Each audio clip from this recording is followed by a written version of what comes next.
प्रभु यीशु मसीह के मधुर और जलाली नाम में आज दिनांक 16 मार्च दिन गुरुवार को हम आप सब श्रोताओं का हार्दिक स्वागत करते हैं। आज के दिन के लिए जो वचन है लिया गया है मरकुस रचित सुसमाचार उसका 16 अध्याय 17 और 18 पद। वचन कहता है, और विश्वास करने वालों में ये चिन्ह होंगे कि वे मेरे नाम से दुष्ट आत्माओं को निकालेंगे, नई नई भाषा बोलेंगे, सांपों को उठा लेंगे, और यदि वे नाशक वस्तु भी पी जाएं तो भी उनकी कुछ हानि न होगी। वे बीमारों पर हाथ रखेंगे और वे चंगे हो जाएंगे। प्रियो, पुराने नियम में परमेश्वर के किसी पवित्र व्यक्ति द्वारा दुष्ट आत्माओं को निकालने की कोई घटना दर्ज नहीं है। उनके पास कभी आदेश देने का अधिकार नहीं था। परंतु हम पढ़ते हैं कि जब दाऊद ने वीणा ली और जब उससे बजाया और उस स्थान में परमेश्वर की आत्मा उतरा तो दुष्ट आत्मा शाऊल के पास से अपने आप चली गई। ये वृत्तांत पहला सामुएल की पुस्तक उसके 16 के 23 में आप पढ़ सकते हैं। हालांकि नए नियम में ऐसे कई उदाहरण हैं जहाँ प्रभु यीशु मसीह ने शैतान के प्रलोभनों के खिलाफ खड़े होकर उसे डांटा, उसे आज्ञा दिया कि उसके पास से दूर हो जाए। उसने अशुद्ध आत्माओं को आसानी से बाहर निकाल दिया। एक स्त्री थी जिसमें 18 वर्ष एक दुर्बल करने वाली आत्मा थी। वह झुकी रहती थी और किसी रीति से उठ नहीं पाती थी। यीशु मसीह ने उसे डांटा और वो दुर्बलता की आत्मा उस औरत के अंदर से निकल गई और वो सीधी खड़ी हो गई। एक और दूसरी घटना में हम पढ़ते हैं कि वो एक मनुष्य था जिसके अंदर बहरी और गूंगी आत्मा थी। प्रभु यीशु मसीह ने उसे डांटा और वो भी निकल गया। हम ये भी देखते हैं कि किस प्रकार से मनुष्य दुष्ट आत्मा ग्रसित में था और उसे वह आग में और जल में धकेल देती थी। प्रभु यीशु मसीह ने उससे उस व्यक्ति को छुड़ाया। प्रियो, प्रभु ने हमें अपने वचनों के द्वारा अभिषेक किया, हमें अधिकार दिया है। जैसे कि इब्रानियों की पुस्तक उसके 4 अध्याय और 12 पद में लिखा है, क्योंकि परमेश्वर का वचन जीवित और प्रबल और हर एक दोधारी तलवार से भी बहुत चोखा है। वह जीव को और आत्मा को और गांठ गांठ और गुदे गुदे को अलग करके वार पार छीनता है और मन की भावनाओं और विचारों को जांचता है।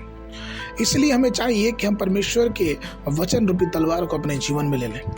इसके बाद हमको अपनी परेशानियों में, अपनी परीक्षणों में विजय पाने से कोई नहीं रोक सकता, क्योंकि यीशु मसीह का नाम और यीशु मसीह पे विश्वास ही हमारे लिए शैतान पे विजय पाने का एक नया अधिकार है। प्रभु के वचन में हम और पाते हैं प्रियो, मरकुस रचित सुसमाचार उसका 16 अध्याय के 17 पद में कि मेरे नाम से विश्वासी दुष्ट आत्मा निकालेंगे। अर्थात जब दाऊद ने उस फलिस्ती सेनापति के सामने खड़ा हुआ तो दाऊद ने इस बात को बोला, चूंकि वो इस बात की समझ नहीं रखता था, लेकिन वचन इस बात को बताता है पहला सामुएल उसका 17 के 45 पद में कि दाऊद ने कहा कि तू तलवार, भाला और सांग लिए मेरे पास आता है, परंतु मैं सेनाओं के यहोवा के नाम से तेरे पास आता हूँ। प्रियो, दाऊद को मालूम था कि सेनाओं का यहोवा का नाम सब नामों से ऊंचा है। प्रियो, यीशु का लहू शैतान पर में विजय पाने के लिए दूसरा शक्तिशाली हथियार है। प्रकाशित वाक्य पुस्तक 12 के 11 पद में लिखा है, और वे मेमने के लहू के कारण अपनी गवाही के वचन के कारण उस पर जयवंत हुए। प्रभु यीशु ने अपने पैरों से शैतान के सिर को कुचला है।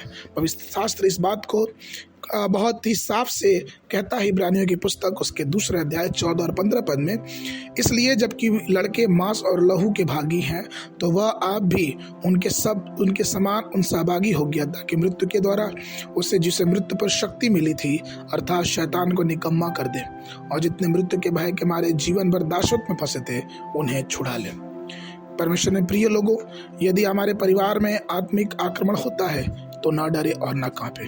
प्रभु यीशु के सामर्थी नाम में शैतान का सामना करें तो शैतान भाग जाएगा।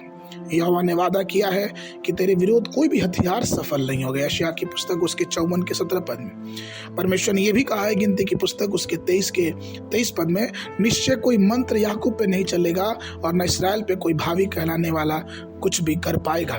परंतु याकूब और इसराइल के विषय में अब मैं यह कहता हूँ कि ईश्वर ने क्या ही विचित्र काम किए हैं। प्रियो, शैतान पे विजय पाने के लिए वो ईश्वर का नाम, यीशु मसीह का लहू बहुत ही जरूरी है। आइए उस नाम को लेके, उस लहू को लेके विजय के पथ पे हम आगे बढ़ते रहें और परमेश्वर के नाम की महिमा करते रहें।